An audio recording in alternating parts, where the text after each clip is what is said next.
ರೇಣುಕಾಸ್ವಾಮಿ ಕೊಲೆ ಪ್ರಕರಣಕ್ಕೆ ಸಂಬಂಧಪಟ್ಟಂತೆ ದರ್ಶನ್ಗೆ ಕೋರ್ಟ್ನಲ್ಲಿ ಮತ್ತೊಮ್ಮೆ ಹಿನ್ನಡೆಯಾಗಿದೆ. ದಾಸನ ಬೇಲ್ ಕನಸಿಗೆ ಮತ್ತೆ ಬ್ರೇಕ್ ಅನ್ನ ಹಾಕಲಾಗಿದೆ. ಯಾಕಾಗಿ ಅನ್ನೋದರ ಕುರಿತ ಡೀಟೇಲ್ಸ್ ನಿಮ್ಮ ಮುಂದೆ.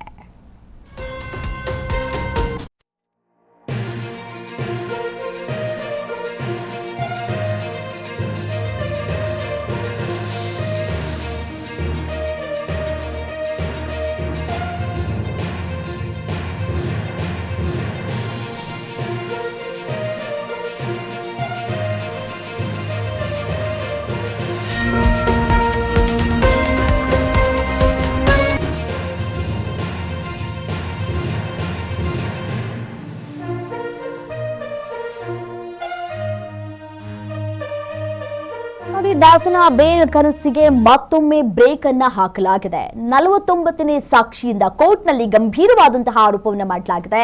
ಪ್ರಮುಖ ಸಾಕ್ಷಿ ಕೋರ್ಟ್ ಮುಂದೆ ಬೆಚ್ಚಿ ಬೀಳಿಸುವಂತಹ ಹೇಳಿಕೆಯನ್ನ ಕೊಟ್ಟಿದ್ದಾರೆ. 59ನೇ ಸಿಸಿಎಚ್ ಕೋರ್ಟ್ನಲ್ಲಿ ಸಾಕ್ಷಿ ಹೇಳಿಕೆಯನ್ನ ದಾಖಲು ಮಾಡಿದ್ದಾರೆ. ಸಾಕ್ಷಿಗೆ ಬೆದರಿಕೆ ಕರೆ ಮತ್ತೆ ಆರೋಪ ಬೆದರಿಕೆಯನ್ನ ಹಾಕುವಂತಹ ಕೆಲಸಗಳನ್ನ ಕೂಡ ಮಾಡಲಾಗಿದೆ ಅಂತ ಹೇಳಿ ತನಿಖೆಗೆ ಹೊಸ ಆಯಾಮವನ್ನ ಕೂಡ ಇಲ್ಲಿ ಪಡ್ಕೊಳ್ಳಲಾಗ್ತಾ ಇದೆ. ಸಾಕ್ಷಿಗೆ ಪೊಲೀಸ್ ಭದ್ರತೆ ನೀಡುವುದಕ್ಕೆ ಕೋರ್ಟ್ ಸೂಚನೆಯನ್ನ ಕೂಡ ಕೊಟ್ಟಿದೆ. ನೋಡಿ, ಇಲ್ಲಿ 49ನೇ ಸಾಕ್ಷಿಯ ಮೇಲೆ ಪ್ರಭಾವ ಬೀರುವಂತಹ ಕೆಲಸಗಳಾಗಿದೆ. ಸಂದೀಪ್ ಅವರು ಸಾಕ್ಷಿಯನ್ನ ಹೇಳಬೇಕು ಅಂತ ಹೇಳಿ ಕೋರ್ಟ್ ಮುಂದೆ ಹೋಗ್ತಾರೆ ಅಂತ ಹೇಳಿ ತಿಳಿದು ಅವರಿಗೆ ಬೆದರಿಕೆ ಹಾಕುವಂತಹ ಕೆಲಸಗಳನ್ನ ಕೂಡ ಇಲ್ಲಿ ಮಾಡಲಾಗಿದೆ. ನೋಡಿ, ಸಾಕ್ಷಿಗಳನ್ನ ಬೆದರಿಕೆ ಹಾಕುವಂತಹ ಕೆಲಸಗಳನ್ನ ಮಾಡಬಾರದು ಅಂತ ಹೇಳಿ ಕೋರ್ಟ್ ಈಗಾಗಲೇ ಸೂಚನೆಯನ್ನ ಕೂಡ ಕೊಟ್ಟಿದೆ. ಒಳಗಡೆ ಇದ್ರೂ ಕೂಡ ಹೊರಗಡೆ ಇರುವಂತಹ ಸಂದೀಪ್ ಅವರ ಮೇಲೆ ಸಾಕ್ಷಿಯನ್ನ ಹೇಳಬಾರ್ದು, ನಾನು ಹೇಳಿಕೊಟ್ಟ ರೀತಿಯಲ್ಲಿ ಸಾಕ್ಷಿಯನ್ನ ಹೇಳಬೇಕು ಅಂತ ಹೇಳಿ ಬೆದರಿಕೆ ಕರೆಗಳನ್ನ ಕೂಡ ಮಾಡಲಾಗಿದೆ ಅನ್ನುವಂತಹ ಮಾಹಿತಿ ಲಭ್ಯವಾಗ್ತಾ ಇದೆ. ಸೊ ಹಾಗಾಗಿ ಮತ್ತೊಮ್ಮೆ ದರ್ಶನ್ಗೆ ಈ ಒಂದು ಪ್ರಕರಣದಲ್ಲಿ ಹಿನ್ನಡೆಯಾಗ್ತಾ ಇದೆ. ಹೇಗಾದ್ರೂ ಮಾಡಿ ದರ್ಶನ್ ಅವರು ಹೊರಗಡೆ ಬರಬೇಕು ಅಂತ ಹೇಳಿ ಒಂದಷ್ಟು ಪ್ರಯತ್ನಗಳನ್ನ ಮಾಡ್ತಾನೆ ಬರ್ತಾ ಇದ್ದಾರೆ. ಬಟ್ ಆದ್ರೆ ವೆರಿ ಕ್ಲಿಯರ್ ಆಗಿ ಕೋರ್ಟ್ ಕೂಡ ಹೇಳಿದೆ, ಈ ರೀತಿಯಾದಂತಹ ಸಂಕಷ್ಟವನ್ನ ತಂದ್ಕೊಳ್ಬೇಡಿ. ಯಾವುದೇ ವಿಚಾರಕ್ಕೆ ಸಂಬಂಧಪಟ್ಟಂತೆ ಕೋರ್ಟ್ನಲ್ಲಿ ಸಾಕ್ಷಿ ಹೇಳುವವರ ಬೆದರಿಕೆಯನ್ನ ಹಾಕುವಂತಹ ಕೆಲಸವನ್ನ ಮಾಡಬೇಡಿ ಅಂತ ಹೇಳಿ. ಬಟ್ ಆದ್ರೆ ಪದೇ ಪದೇ ದರ್ಶನ್ ಕೇಸ್ನಲ್ಲಿ ಎಡುತ್ತಾ ಇರುವಂತಹ ಒಂದು ವಿಚಾರವನ್ನ ನಾವು ಗಮನಿಸ್ತಾ ಇದ್ದೀವಿ. ಇದೇ ರೀತಿಯಾಗಿ ಮುಂದುವರೆದುಕೊಳ್ತಾ ಹೋದ್ರೆ ಮತ್ತೊಂದಷ್ಟು ಸಮಯವನ್ನ ತೆಗೆದುಕೊಳ್ಳುವಂತಹ ಸಾಧ್ಯತೆ ಇದೆ. ರೇಣುಕಾಸ್ವಾಮಿ ಕೊಲೆ ಪ್ರಕರಣಕ್ಕೆ ಸಂಬಂಧಪಟ್ಟಂತೆ ಹೊಸ ಟ್ವಿಸ್ಟ್ ಸಿಗ್ತಾ ಇದೆ. ಪ್ರಾಸಿಕ್ಯೂಷನ್ ಸಾಕ್ಷಿ ಮೇಲೆ ಪ್ರಭಾವ ಬೀರುವಂತಹ ಗಂಭೀರವಾದಂತಹ ಆರೋಪ ಕೇಳಿ ಬರ್ತಾ ಇದೆ. ನಾವು ಹೇಗಂತೆ ಸಾಕ್ಷ್ಯವನ್ನು ನೀಡಿ ಅಂತ ಹೇಳಿ ಒತ್ತಡ ಮಾಡುವಂತಹ ಕೆಲಸಗಳಾಗ್ತಾ ಇದೆ. ನ್ಯಾಯಾಲಯದ ಮುಂದೆ ಸಾಕ್ಷಿಯಿಂದಲೇ ಗಂಭೀರವಾಗಿ ಹೇಳಿಕೆ ಕೊಡುವಂತಹ ಕೆಲಸಗಳಾಗಿದೆ. ಬಹಿರಂಗಪಡಿಸಿದ್ದಾರೆ. ಈ ರೀತಿಯಾಗಿ ಸಮಸ್ಯೆ ಆಗ್ತಾ ಇದೆ.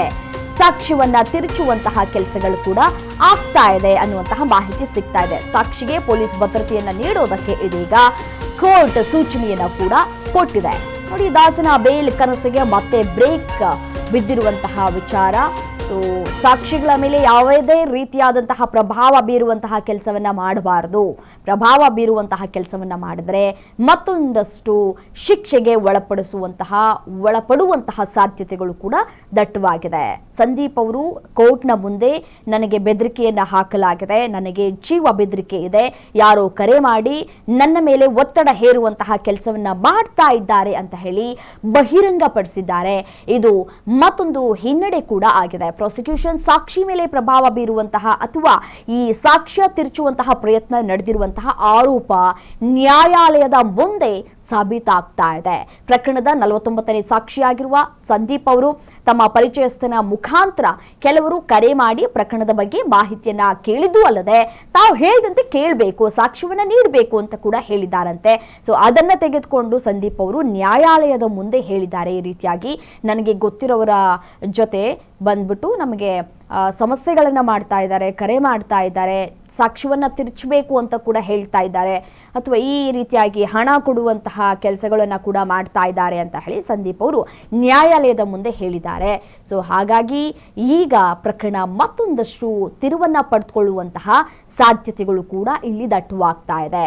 ಹೈ ಪ್ರೊಫೈಲ್ ಕೇಸ್ ಆಗಿರುವಂತಹ ಹಿನ್ನೆಲೆಯಲ್ಲಿ ಮುಂದಿನ ದಿನಗಳಲ್ಲಿ ಈ ಒಂದು ಸಾಕ್ಷ್ಯ ಯಾವ ರೀತಿಯಾಗಿ ತಿರುವನ್ನ ಪಡೆದುಕೊಳ್ಳುತ್ತೆ ಅನ್ನೋದು ಸದ್ಯಕ್ಕಿರುವಂತಹ ಪ್ರಶ್ನೆ.